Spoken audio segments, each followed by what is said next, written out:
Hello students, I hope you're doing well today and you're also still feeling well. Today we're going to be having a virtual lesson on some major events that happened right after the Revolutionary War that affected our great nation. We're going to be talking about events that dealt with the countries of Spain, the countries of France, and even the tyrants of Great Britain. So, like I said, this is the Revolutionary era, and we have been discussing in class over some events that had just happened. America had just won the Revolutionary War, and we've just had the first Constitutional Convention. We have a Constitution now. We've even just elected our first President of the United States, who is George Washington. He's actually just been inaugurated in New York City in front of thousands of people. And now we should relax, right? We should feel like that because we have freedom now, everything's calming down. Well, that's not necessarily true. Actually, the war is not really over. Even though there's no more fighting right now in that war, there's a lot of turmoil and things going on that's actually troubling our great nation. So today we're going to look at some of those events, especially foreign events that was going on around the world that was affecting our life here at home in our first few days as a nation. So on page 190 of your textbook, and you have that link online, and also I believe some students were able to access that. Hopefully, if you hit that link, all students will be able to access that. Page 190 in the textbook, or in this PDF, it's page 63 of the Unit 2. We're going to look at Section 2, the foreign affairs that trouble our great nation. And as you open this page, you're going to see one painting of what looks like there was like a battle or there's some kind of skirmish going on. This is actually a painting of the storming of the Bastille in France. And what that was during the French Revolution. That's one of the events that's going on, actually. And that's what's going to open us up to what's going on around the world. France, remember, is one of our allies, or our biggest ally. They were our first ally. They came to our aid in the American Revolution to help us defeat the British. And ultimately, if it wasn't for them, we most likely would have not won that war. But this painting, like I said, is a picture of what's going on in France. It is the French Revolution. What they would call the normal people, the normal citizens, they were tired of a king and queen. They wanted to set up a democracy form of government in France like we have in the United States. So what you see here is a revolt, the storming, the normal people, the normal citizens stormed the castle, what was called the Bastille in France, and took the king and the queen yet and actually executed them on the street. There's a lot of fighting going on. There's a lot of tensions going on in France. And here at home, and we're going to scroll on down, we're going to see how people of this time, especially President Washington and historical figures like Thomas Jefferson and Alexander Hamilton, how did they feel the United States in its first few days as a country should react to these things? So on page, this is 190 of chapter 6, section 2, it says most Americans, when they heard of the French Revolution, initially they supported it. Because like the American Revolution, it was inspired by the ideal of a republican rule, a democracy form of government. The Americans took this to heart. Hardened by the American struggle against royal tyranny, the French set out to create a government based on the will of the people. The alliance, the allies between France and the United States, created by the Treaty of 1778, which we have been talking about recently, served as an additional bond between the two nations. Whether or not the United States should support the French Revolution was one of the most important foreign policy questions that the young nations faced. So let's look into the French Revolution, just a little bit more, and let's see what everybody was really thinking about. At first, a lot of people supported the revolution because we knew what it was like and how these people were feeling against that form of government. But as we started to think about it a little more, Americans, I guess, soon became divided over this revolution. In early 1793, a radical group called the Jacobins seized power in France. They beheaded the French king Louis and launched the reign of terror against their opponents, sending moderate reformers and royalists alike to the guillotine. That was what we just saw in that picture. They were sending all these people to the guillotine. And in excess of revolutionary zeal, the Jacobins, these people who were in power, also declared war on other monarchies, including Great Britain. So now we have a lot of tensions going on around the world. Because of the French alliance with the United States, the French expected American help. But here at home, the American reaction was split along party lines. Democratic Republicans such as Thomas Jefferson and James Madison, who are also future presidents, wanted to honor the treaty. They wanted to go to war with France and support our allies because they came to our help. But then you had other people like Alexander Hamilton and other Federalists who did not support the French. They said that is the French's problem. We thank them for coming to help us, but really, we shouldn't be involved. We shouldn't be involved in their events and such. Or if we should be involved, we should do a little bit, not too much. And so all of a sudden you have this big political fight. You have this political, like you have today between the Democrats and the Republicans and the independents and so on. You have a lot of politics. And that's what's going on right here, is you have a lot of politics going on. People talking out the sides of their mouth one way and believing another and such. And eventually, President Washington, remember we just elected him as our president, finally took a stand. On April 22nd, 1793, President Washington issued a declaration of neutrality. Neutrality is one of our vocabulary words, and it's a word that we need to know. Neutrality the statement was that the United States would not support either side. Neutrality means we're neutral. We're not taking a stand for either side.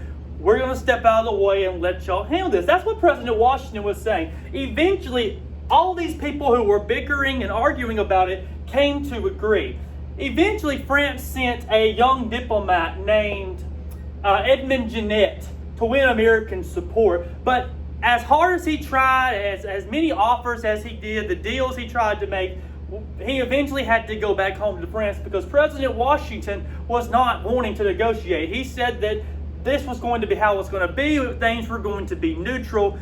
Y'all are going to work it out. We'll still be your ally after you get it figured out. So we took this form of neutrality, which was kind of a slap in the face to France because they just sent their navy and their army over here to help us. So now that we've kind of made some of the French mad, let's see what else is going on around the world. Now we're going to deal with the Spanish. Now, we had talked about in recent classes before when we were studying the American colonies and identifying them and where they were and such. Spain had a lot of land, which they took over parts of Florida. They also had lands in Louisiana and along the Gulf Coast. They were looking for gold. Remember, that's why they came over in the 1500s. And that was a huge colony they had. That was a huge chunk of land.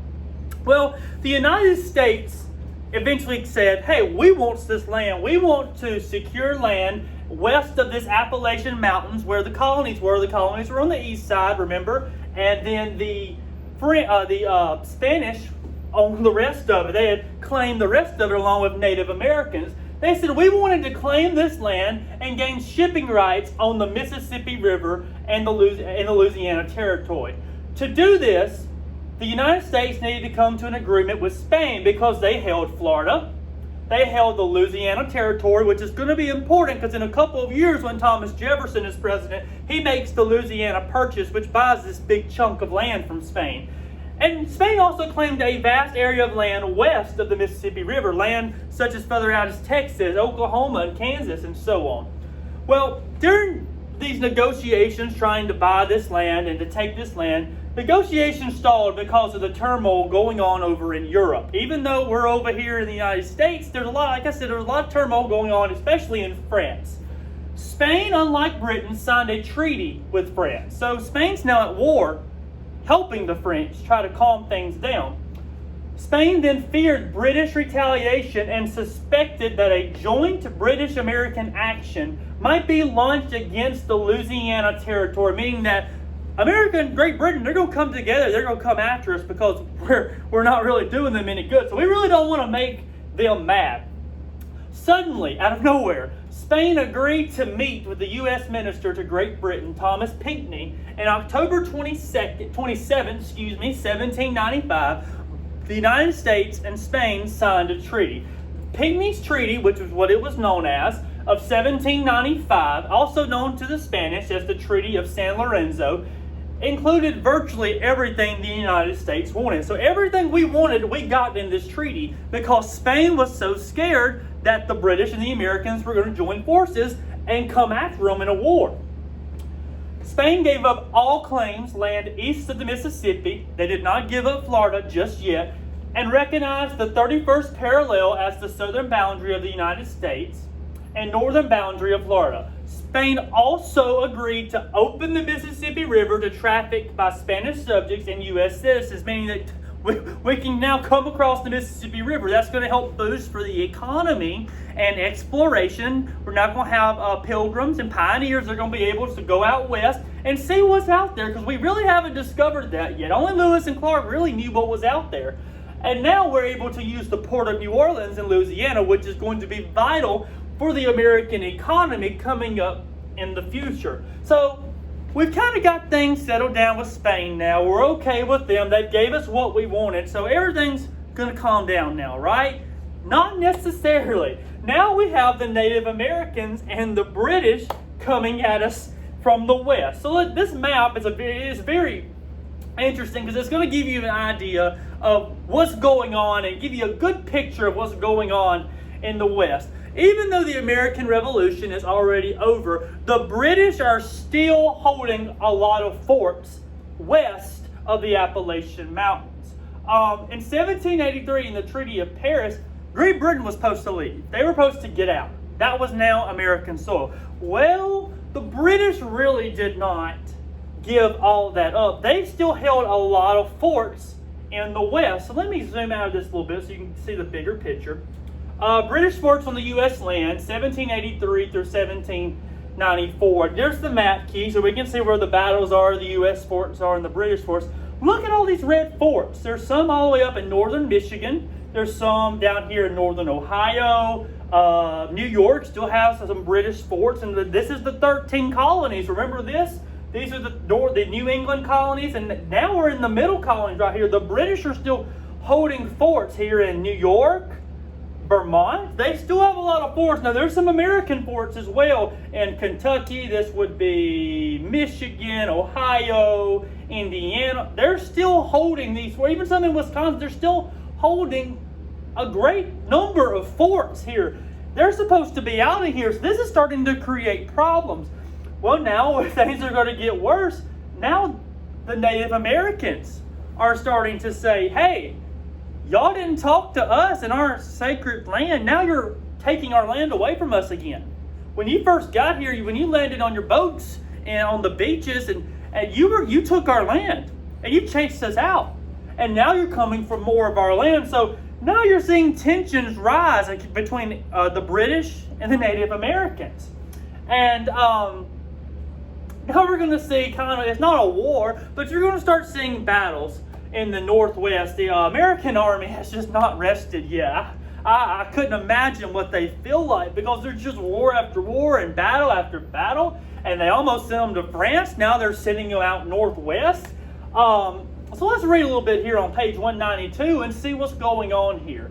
Having been excluded from negotiations that led to the Treaty of Paris, which is what was signed after the Revolutionary War between England and America and France, Native Americans in the Northwest Territory never accepted the provisions. They continued to claim their tribal lands and demanded direct negotiations with the United States. They also took heart from the presence of British troops, and the British encouraged resistance against America. So now you kind of have the British and the Native Americans coming together and wanting to fight against the United States. When white settlers moved into their territory, Native Americans often attacked them. And then, so now we see, to gain control over the area, that would be Ohio, the federal government sent an army led by General Josiah Harmar. In 1790, Harmar's troops clashed with a confederacy of Native Americans. The Native Americans won the battle. The following year, the Miami Confederacy, which was Native Americans, inflicted an even worse defeat on a federal general named General Arthur St. Clair. So now, things are not looking good. The Native Americans are whooping up on the big old United States, and the English are just sitting back laughing. The Battle of Fallen Timbers. This is going to be a very important battle you need to understand. Finally, in 1792, Washington appointed General Anthony Wayne to lead federal troops against the Native Americans. Known as Mad Anthony, that had to be a tough dude, had to be a scary dude. He was known for his reckless courage, so that's kind of interesting. Wayne spent an entire year drilling his men, working on them, building them up, and greatly impressed, Little Turtle urged his people to seek peace. Little Turtle wasn't a Native American leader. He was urged, hey, this dude, he's Mad Anthony. You need to come. We need to take a step back. Let's work for peace. The other chiefs did not agree with Little Turtle and replaced him with a less able leader, which is always dangerous. You always want your strongest leader leading the charge, especially if you're going into battle. So in August of 1794, Wayne defeated the Miami Confederacy at the Battle of Fallen Timber near present-day Toledo, Ohio. And after the battle, Wayne's army marched defiantly past the British Fort Miami, only 2 miles away, and then built up an American fort just right down the street. So now we're seeing these British and American tensions getting back started. The victory ended Native American resistance in Ohio. So now we're calmed down with the Native Americans, but we still have the British on our hands. The following year, the Miami Confederacy signed the Treaty of Greenville, agreeing to give up most of the land in Ohio in exchange for $20,000, it's a lot of money, worth of goods and an annual payment of nearly $10,000. So we were paying these Native Americans to basically give us our land, and we're paying them in goods, we're paying them in cash, and so on. So Native Americans, we've got them calmed down, but like I said, we're still struggling with the British. So let's look at Jay's Treaty, another important treaty. John Jay was our first Chief Justice of the Supreme Court. He was also in London to negotiate with the British to basically get out of our forts, get out of our land. Just in simple words, that's what he was there for. While John Jay was in London, England, and the castle, and where the king was, where the queen was, news about the battle, the Battle of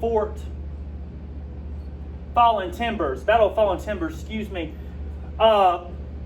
news of this big loss came to the British, and the British finally conceded. They said, okay, this is just not worth it anymore. So finally,